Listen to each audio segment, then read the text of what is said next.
सावित्री देवी 75 साल की हो गई है। सावित्री देवी के 3 पुत्र हैं। सावित्री जी के पति का देहांत तब हो गया जब वो 55 वर्ष की थी। सावित्री जी एक छोटे से पुराने घर में रहती है, जिसको उनके पति ने ही बनवाया था। तीनों बेटे उनके साथ तो नहीं रहते, लेकिन ऐसा एक भी दिन नहीं रहता जब वो उनसे मिलने या उनकी सेवा करने नहीं आते हो। तीनों की पत्नियां भी दिन में आती है, यानी यूं ही समझ लीजिए कि उनका घर कभी खाली नहीं रहता, कोई ना कोई वहां उनकी सेवा चाकरी में लगा ही रहता है। 3 बेटों ने अलग अलग अपना घर बना रखा है। सबकी अपनी पर्सनल लाइफ भी है और परेशानियां भी है। आदमी चाहे कितना भी बड़ा बन जाए, उनकी परेशानी कम नहीं होती। अमीर से अमीर इंसान को भी ये परेशानी होती है कि वो अमीर कैसे बना रहे। तीनों बेटों ने कई बार जिद भी की माँ उनके साथ जाकर वहां रहें, लेकिन उन्होंने कहा कि वो यही रहेगी। उसी घर में उन्हें और कहीं चैन नहीं आता है। आप ऐसा बिल्कुल मत सोचिए कि यह तीनों बेटे बड़े सुपुत्र हैं, इसलिए यह अपनी माँ की सेवा में लगे रहते हैं। तीनों बेटों को उनसे ज्यादा प्यार या लगाव की असली वजह कुछ और है। वजह है उनकी माँ का एक बड़ा संदूक, एक बड़ा लड़की का संदूक जिस पर ताला लगा है। ये संदूक इनके जीवन में बहुत अहम भूमिका रखता है। इस संदूक के अंदर क्या है और कितना है, ना तो इन तीनों बेटों को पता है, ना ही इनकी पत्नियों को। बस जब से पिताजी गए हैं, माताजी को इस संदूक की रक्षा करते देखा है, इसलिए इन सभी ने अपने अपने अनुमान लगा रखे हैं। ना ही अनुमान, बल्कि इन्होंने तो एक आस लगा रखी है कि इस संदूक के खुलते ही यह क्या क्या करने वाले हैं। सावित्री जी उस संदूक को छोड़कर कभी नहीं जाती। कभी जाती भी तो अपने कमरे में बड़ा ताला लगाकर ही बाहर निकलती। वो सिर्फ थोड़ी देर में ही वापस आ जाती। 3 बेटों और उनकी पत्नी की उस संदूक पर नजर ना जाने कब से है। सबने अपनी तरफ से अपनी अपनी कोशिश भी करके देख ली माँ को अपने साथ अपने घर ले जाने की, ताकि माँ के साथ उनका संदूक भी वहां से हिल सके, और फिर जाहिर सी बात है जिसके घर में माँ रहेगी उसका संदूक। लेकिन सभी एक दूसरे की काट करते हैं। इसकी कृपा है कि माँ के आगे पीछे माँ जी करते ना सिर्फ बेटे बल्कि बहुएं भी चक्कर लगाती रहती है। लेकिन सावित्री जी भी भली भांति अपने बेटों को समझती है। वो जानती है कि उनकी इतनी सेवा क्यों हो रही है। उनकी सेवा उनके संदूक के कारण हो रही है। उन्हें पता है जिस दिन ये संदूक इनके हाथ आया, उस दिन उनका मूल्य कुछ भी ना रह जाएगा।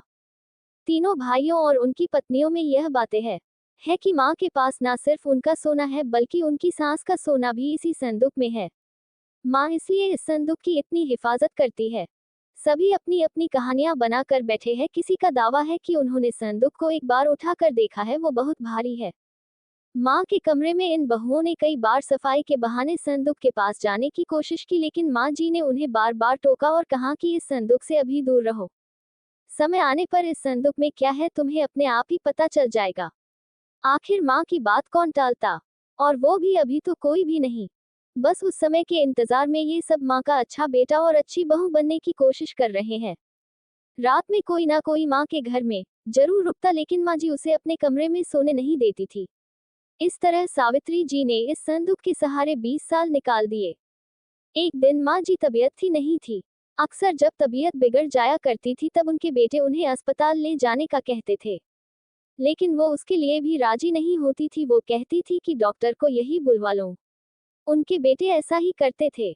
इस बार जब उनकी तबीयत खराब हुई तो डॉक्टर ने कहा कि उन्हें अस्पताल में एडमिट करना ही होगा, वरना उनकी हालत खराब हो सकती है। और फिर उम्र भी बढ़ती जा रही है, आखिर कब तक ये शरीर साथ देगा। डॉक्टर के यह जवाब देने पर तीनों भाइयों को दुख से ज्यादा उत्साह दिखाई दिया। उनकी पत्नियों की आंखों की चमक साफ दिखाई दे रही थी। सावित्री ने उन्हें कमरे के बाहर खुशफुस करते सुना। तीनों इस बात पर चर्चा कर रहे थे कि माँ के जाने के बाद संदूक में जो भी है वो आपस में बांटा जाएगा, सबको बराबर बराबर मिलेगा। सावित्री जी ने जब ये सुना तो उनको अंदाजा लग गया कि अब समय हो गया है इन सबको ये बताने का कि आखिर इस संदूक में क्या है। उन्होंने आवाज लगाकर अपने तीनों बेटों और बहू को अंदर बुलाया। सबने आते ही कहा, माँ अस्पताल चलते हैं, आप वहां जाकर ही ठीक होगी। माँ ने कहा कि पहले वो जान लो जिसके लिए तुम सब इतने सालों से चक्कर लगा रहे हो, उसके बाद तुम्हारी मर्जी। इस संदूक में तुम तीनों के लिए मेरे पास कुछ है जो मैं तुम्हें आज देना चाहती हूँ। माँ ने अपने तकिए के नीचे से एक चाबी निकाली और धीरे से खड़ी होकर संदूक को खोलने के लिए नीचे झुकी। वहां खड़े सभी बेटे और बहुओं की धड़कन तेज थी। आज उनके बरसों का इंतजार खत्म हो रहा था। माँ ने संदूक खोला। संदूक में 3 अलग अलग कपड़ों में लपेटकर कुछ रखा हुआ था। सबकी आंखें बड़ी आश्चर्य के साथ उस संदूक की ओर ही थी। माँ ने कपड़े में लपेटा हुआ सामान आकर उठाने को कहा। तीनों बेटों ने एक एक सामान उठा लिया और उसे खोलकर देखा। कपड़ा खुलते ही कमरे में मौजूद हर एक इंसान का मुंह फटा का फटा रह गया। उन कपड़ों में से निकला एक भारी पत्थर।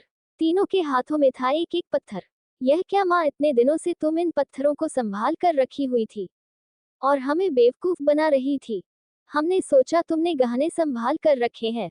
माँ ने कहा, मैंने तुम्हें कब बेवकूफ बनाया? और गहने तो थे, बहुत थे, लेकिन कब किसके लिए कितने बेचे इसका मैंने हिसाब नहीं रखा। जब तुम्हारे पिता आखिरी समय में थे तब हमारे पास कुछ नहीं था। तुम तीनों ने शादी के बाद ऐसा मुंह फेरा। क्या तुम्हें पता है कि किस अभाव में उनका अंतिम समय गुजरा? पर उस समय भी उन्होंने तुम्हें कुछ नहीं कहा। उन्होंने उस समय भी मेरा सोचा। उन्हें पता था कि उनके जाने के बाद उनके बेटे मेरे साथ भी यही करने वाले हैं। इसलिए उन्होंने मेरे लिए इस संदूक का उपाय खोजा। देखो कितना सही उपाय दिया था। तुम लोगों को बेवकूफ बनाना या तुम लोगों से सेवा करना ना उनका मकसद था ना मेरा।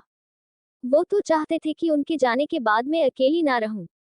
बेटे मेरे साथ हो, मेरी आंखों के सामने, बस यही इच्छा थी। अब मैं शायद ज्यादा ना रहूं, इसलिए मैंने तुम्हें सच बता दिया। सभी बेटे बहू अब कमरे से बड़बड़ाते हुए और गुस्से से निकले। करीब 1 घंटे तक माँ के कमरे के बाहर ही सब एक दूसरे पर अपना गुस्सा निकाल रहे थे। बहस हो रही थी कि अब माँ को अस्पताल ले जाना है कि नहीं, और ले जाएगा तो खर्चा कौन उठाएगा। मांझी अपने बिस्तर पर लेटी हुई सब सुन रही